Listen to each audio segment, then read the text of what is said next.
Kimdir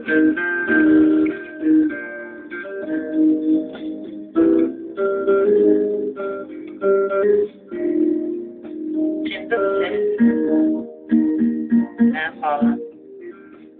Sen falan ne demek? Allah'ın sesi ve bu on var. Kimdir? Bunun kardeş.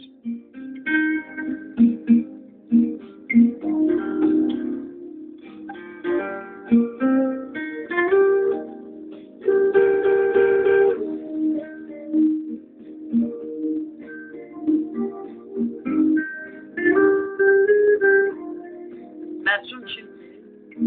Allah, bakıyorlar.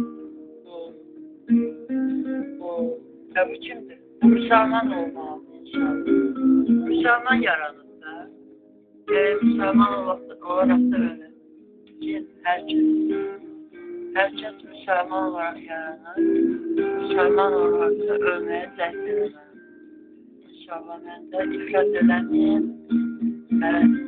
İnşallah iflas edemeyim. Gene de inşallah amin diyeyim. Gene de böyle amin. Amin. İnşallah. Amin. İflas edemeyim.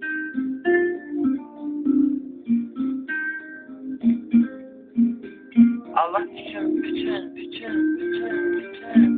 iflas edene yok, iflas edirsən artık. Bütün diyen şeytan söndür. İflas edirsən artık. Deməli, Allah,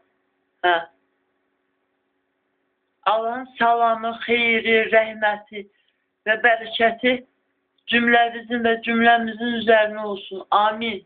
Amin. Söndürüyorum.